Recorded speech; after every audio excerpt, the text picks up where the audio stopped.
When we asked Ohio school district leaders who they would most like to hear a keynote address from, Michele Brooks was the first pick. Ms. Brooks is a parent activist, educational advocate, and educator. She currently serves as the principal consultant for Transformative Solutions in education.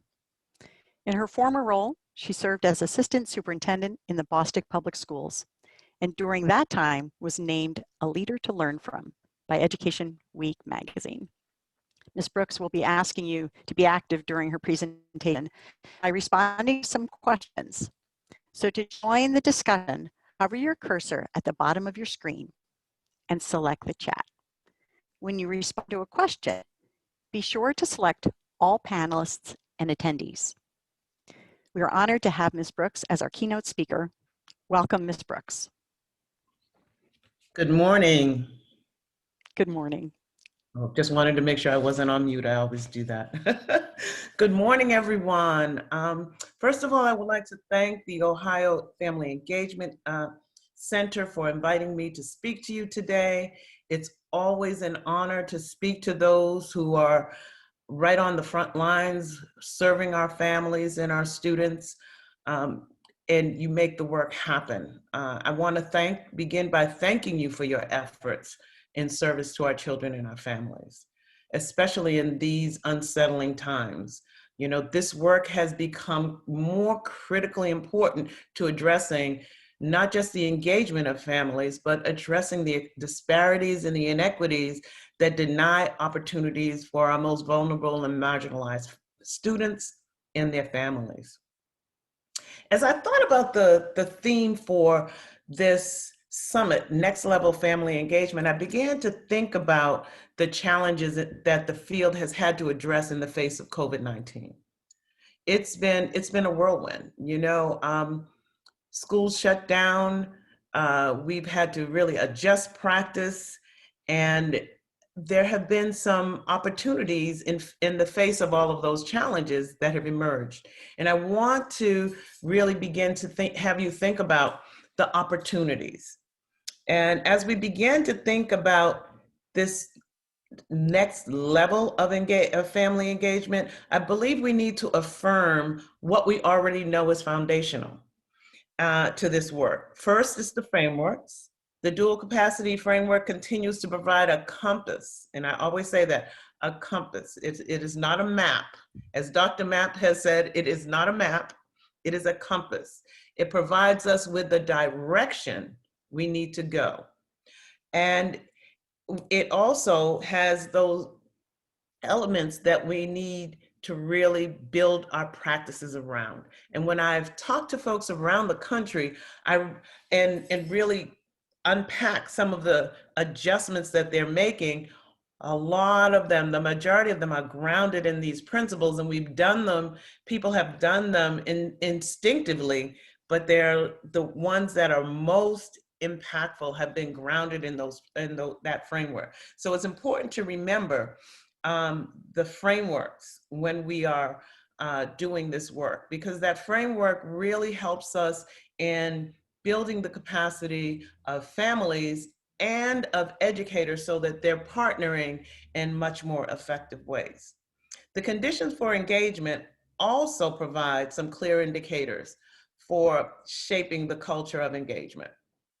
Clear expectations. Why are you doing this? What are you expecting? The supports for accountability, supports for people to be able to do that. And we've really seen that happen. You know, family engagement has been on the margins for many districts until COVID, and then boom, we're right in the center, right? And so a lot of our work in family engagement has been about building the capacity of teachers, building the capacity of schools, building the capacity of our colleagues in the district to actually understand how to reach out and how to engage families in an effective way. And by doing that, we have also marshaled a lot of resources, not just for our families, but for our efforts to build that capacity. And leadership, and when we think about the conditions for engagement, it is really about creating a culture of engagement. And in the time of COVID, having this culture of engagement is critically important. And the culture of engagement starts with leadership. Leadership at the district level, leadership at the school level, just leadership at departmental levels, all the way on all levels, leadership matters. And leadership in the time of COVID has emphasized the need for agility. Agility is my favorite word, especially if you're working in family engagement. You've got to learn, most of us already know this, agility is important. And so COVID has really tested how much we can bend and stretch and think out of the box. And along with agility, this really laser focus on equity and removing barriers to assure that our most vulnerable and marginalized students are engaged, their families are engaged, they're included, and they're lifted up so that we understand who they are and what they need, and that we're able to address those needs in order to level the playing field. Leadership in the time of COVID has also pushed us to build new alliances and to leverage existing partners in ways that we hadn't thought about before. You know, I've talked to districts across the country who are working with churches and community groups to create learning pods for in their district when they are still remote, but parents have to go to school. So how do you balance that, and how do you support parents with that need, but also engage with your partners? And so really thinking out of the box and creating a space for students to still be connected to their learning while parents have to leave the home to go off to work. But really figuring out, how do we leverage the conversations that I have across the country? Folks are asking, how are we leveraging and doing things that are really creative? And so it's really important that we begin to talk about and share some of these things, because in many cases, you know, in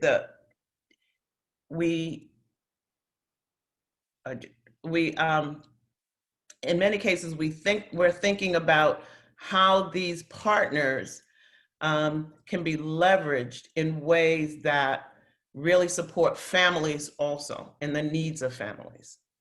And so our response to COVID has really resulted in a number of good things.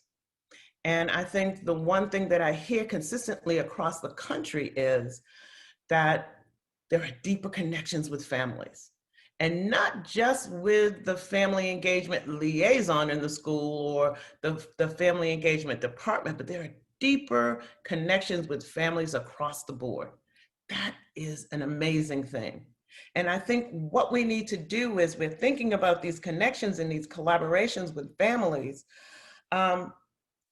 What is our challenge? One of our challenges when we go to our next level is, how do we bridge those connections? How do we bridge the things that we've learned that are really helping us to move this work? And what does it look like for next level engagement? And how do we really think about those lessons learned? You know, sometimes we're so quick, we're in this work and our heads are down and we're moving, but we've got to take some time to say, what is the lesson learned and how can we modify that, take this modification, take this new lesson learned and connect it for next level engagement. So I want to begin some inquiry with you, because I'm a firm believer that none of us knows what all of us knows. And yes, you all invited me here, but I don't believe that I am totally the expert. I truly believe that there are things going on in Ohio and across the country that we need to on earth. So I see myself as a facilitator this afternoon, really facilitating your thoughts, your successes, and really facilitating a conversation about how do we think about the work that we're doing now in COVID, which has stretched us, to think about what does that look like post-COVID in a new normal, a new reality for us, because we will never go back to where we were this time last year. So I have a question for you. I want to ask folks to share what are some of the lessons that you have learned from this work that we've been doing around family engagement in COVID. And how do you think, that's going to be my first question. I don't want to layer too many questions. So my first question is, what are some of the lessons that you've learned in this work during this time? And you can put those in the chat box. I'm going to see if I can see the chat box. Yes, I can. All right. And please put where you're from so we can acknowledge that. Okay, so from Youngstown, we've heard that families depend on school for more than education. That is a real lesson that we have learned. And you cannot over-communicate from Brunswick, Ohio. I think communication has been really critical. When I talk to folks around the country, one of the things that they're saying is they are communicating in ways that they had not communicated before, and they have communicated multiple ways, multiple messages in multiple ways.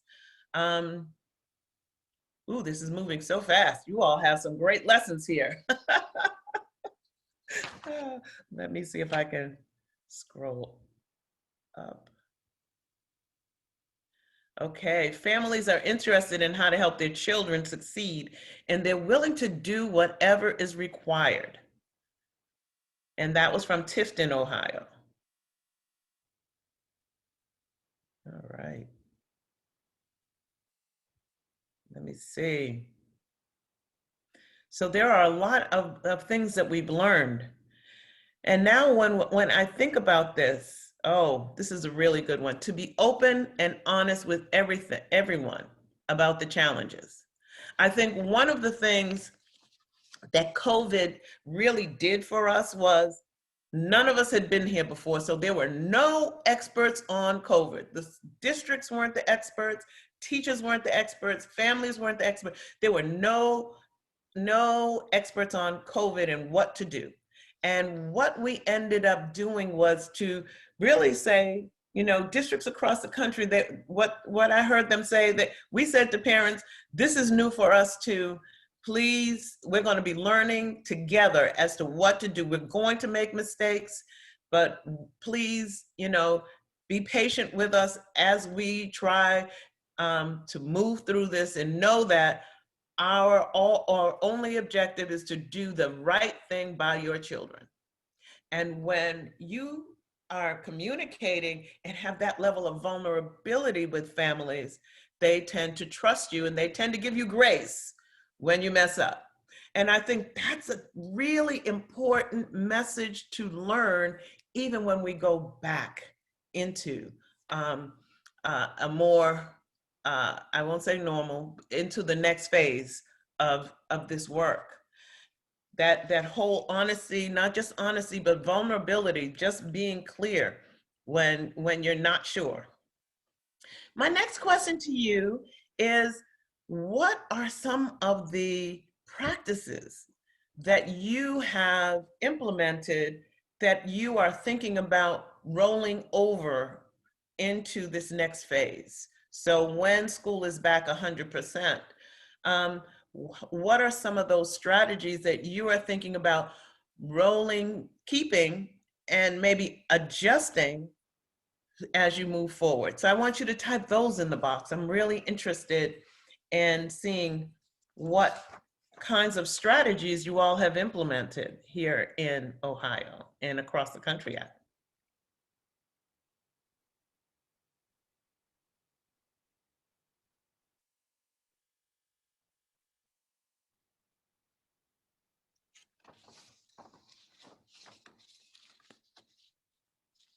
All right, so caregiver and virtual programming. What I've heard from a lot of districts is that, you know, they had some parent universities or academies or some sort of programming for families, and you know, the numbers were typically kind of low.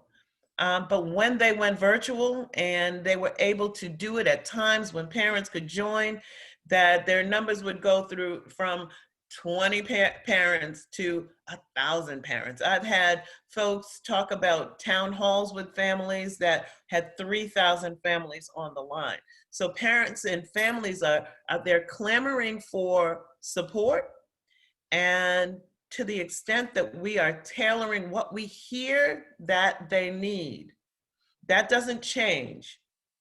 We've always said, ask parents what they need and then tailor your offerings around that. And that doesn't change. It's the same thing with virtual. Same thing with virtual. Let's see what else we have.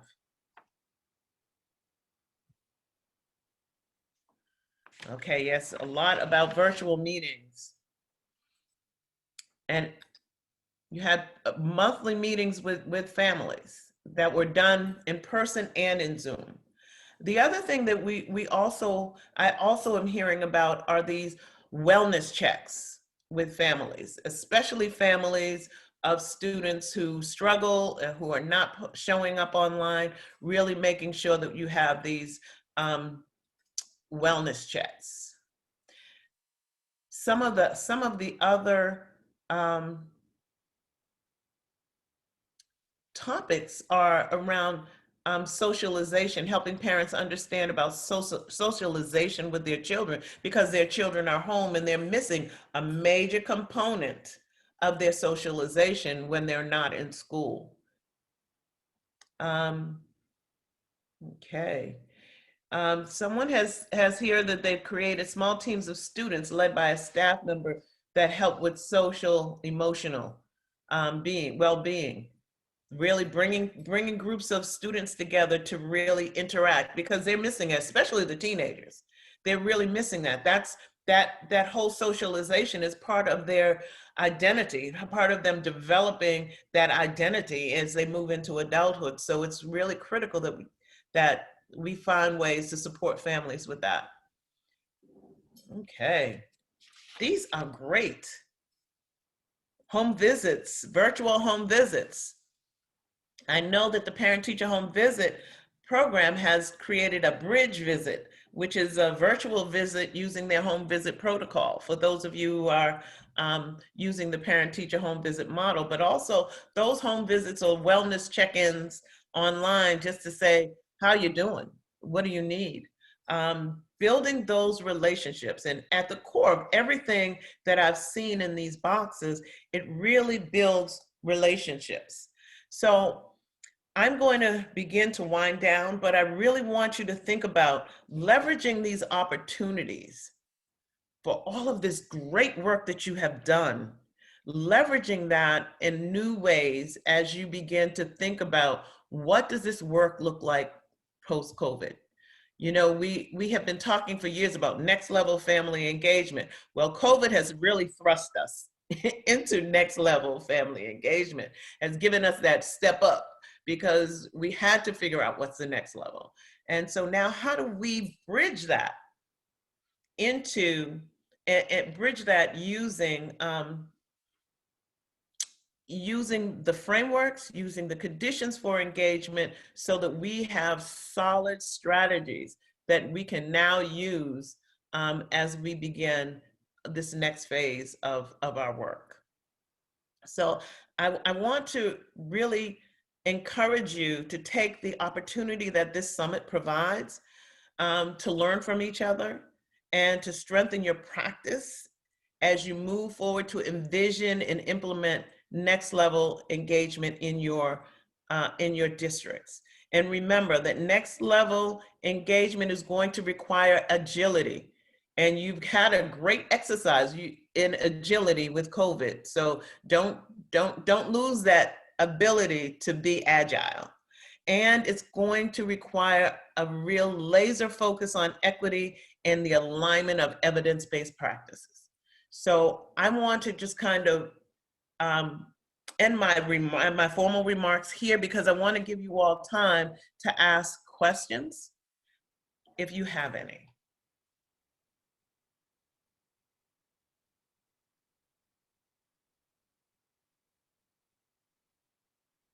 So, but this is, you know, I also want to do a little shout out to my Ohio crew. In 2017 and 18, I was in Ohio once a month and really learned a lot and spent a lot of time with Tracy and Cleveland and our niece and Lisa and Keith. And, you know, that was the crew. And they're doing some wonderful work there as well as across the state. I'm looking at all of these. There's some amazing work happening, and I hope you all are taking the time to document your work. Document your work, because that's how you really get to understand all of the pieces of the work and you're able to really explain it and replicate it. Okay, are there questions? Yes. Mm-hmm. So there's a question here about any ideas for hard to reach parents that we tried calling, emailing, texting, and no response back, and home visits and no knocks on the door. So I think what we have to do in those cases is we need to figure out who do those families trust? Because I don't believe that any family is really hard to reach. It's that we haven't figured out how to reach them and how to build trust in them. And oftentimes we also have to understand that there's that whole notion of mobility. And in these times with COVID, parents and families have fallen off the maps because they've lost jobs, they've lost housing, and so now they are disconnected. They have disconnected from us because now they're in survival mode. So we can't discount how COVID has impacted them, and really trying to figure out if they are connected with any social service agencies, how do we support them? Because, you know, most of the time we call them to say, this is what we need from you. But in times like this, our conversation needs to be, how do we support you? What do you need? How are you doing? Really being able to extend a hand of care for our families. I have another question about how might schools take a systems approach to family engagement? So someone knows that that's dear to my heart. I will say that a systemic approach to family engagement requires not only effective engagement practice, but it requires a system of supports. So if you have an expectation, which you need to have in order to have a systemic approach to family engagement, it starts with your policies and your expectations. What do you expect teachers to know and be able to do in terms of engaging with families, and what do you expect families to know and be able to do in order to engage with their schools? And once you do that, then you have to create the supports. You've got to support people. You can't just say, this is what we expect, and turn around, walk away, and expect for it to get done. You've got to be able to support people, meet them where they are. Where they are is where they start. And so you start there and you build their capacity. You know, Karen Mapp in the dual capacity framework is grounded in building capacity. And so you want to build their capacity. While you're building their capacity, you've got to collect the data around what you're doing. So you have expectations, supports, and that data allows you to hold folks accountable, but not just accountability for individuals, but accountability for the district around how are you supporting? What do people need? So really building that system of support requires expectations, supports, and accountability measures, and a way for you to check on continuous improvement. Okay.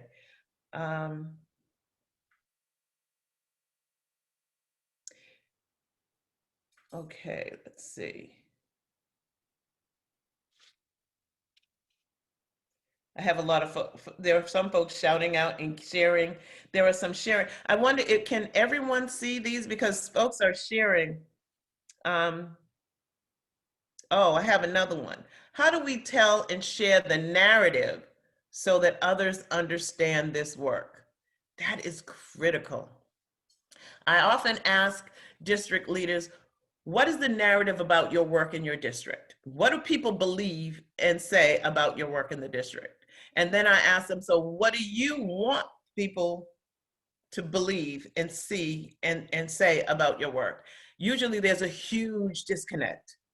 And so what that requires is us thinking about what is our narrative? What do we want people to believe and to understand and to know about our work? And in order for that to happen, once you have that narrative, then you have to live that narrative. Folks have to see it modeled. In order for them to shift from one narrative to the other, it's about having an experience. You don't change people's mindsets by telling them something. You change people's mindsets by giving them an experience, because the brain rewires when we have an experience that is good, that changes something that we're thinking. So it's about understanding what you want folks to know and believe, and then how do you model it? How do you model it, and how do you grow it so that people say, oh no, that's what they do? Any other questions? Michelle, someone earlier asked about approaches to addressing families who have different languages that are spoken by the school, and also limits of technology. Okay, so limits of technology is really a big one for districts, and quite frankly, it takes a district to really make that commitment to say, we're going to make sure everyone has a device. I've talked to districts who said, we took money from another area, put it in there, and we got devices and hotspots for our families that did not have devices. Now, I know when folks started doing this, there's one district that will remain nameless that said, how are we going to get these things back from families? And thank goodness the superintendent said, I'm not worried about that. This Chromebook costs $150. I'm not worried about that. I'm more worried about making sure that every child has a device and can access learning. So it is really about, it's a real decision for a district to figure out, okay, so where can we take money from to make sure that every single one of our families and our students has a device? Really figuring out, how do we also support them when they get that device? And there was another part to that question, Barbara. Do you remember what that first part was? The other was around families, different languages spoken by school personnel and families, and some approaches to kind of bridging that. Right. I know that remains an issue. I know that I have done some work recently with Boston and a couple of other districts who have really found the virtual tools have, like Zoom has interpreter rooms where folks can get interpretation, but while they're in the same meeting. So it means that you just have to be really hyper vigilant about your presentations, virtual meetings or presentations with families that are language specific, including interpretation where they can listen to the interpreter while they're engaged in the full session that you're presenting. So there are a lot of, technology has been really a friend, a good friend in this during this pandemic, in terms of really connecting people in different ways and providing some resources. Once you get back into schools, I want to back up 1 minute. The other thing that you want to also connect to is parents, families. Immigrant families are usually connected to some group in the community. You've got to know who your families are and who they're connected to, because they can also help you in terms of understanding your families and help you in service to your families. Michelle, I just want to draw your attention to a question we had from a parent who says that she would like to help teachers have a voice in policy making.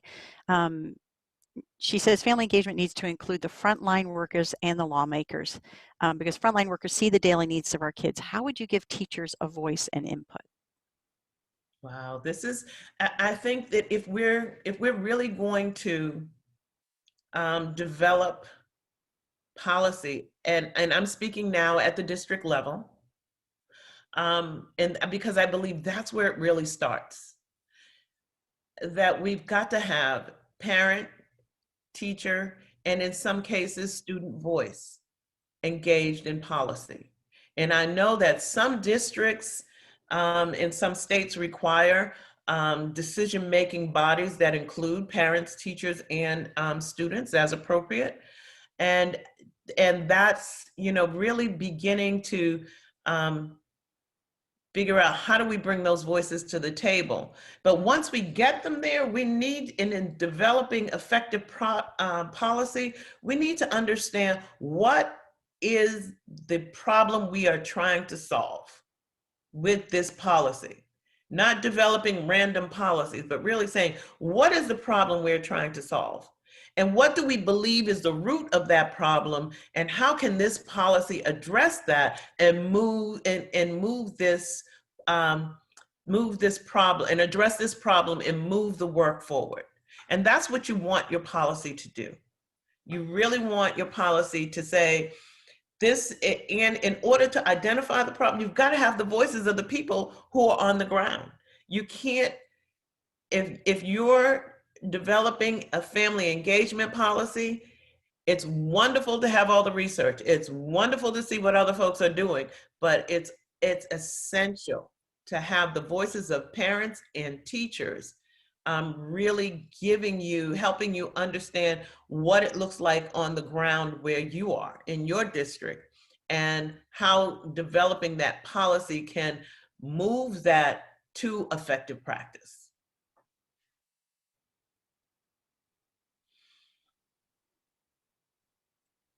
Okay, so I think my time is about up. So I want to say thank you again, Barbara and Tom and the Ohio State University and the Family Engagement Center.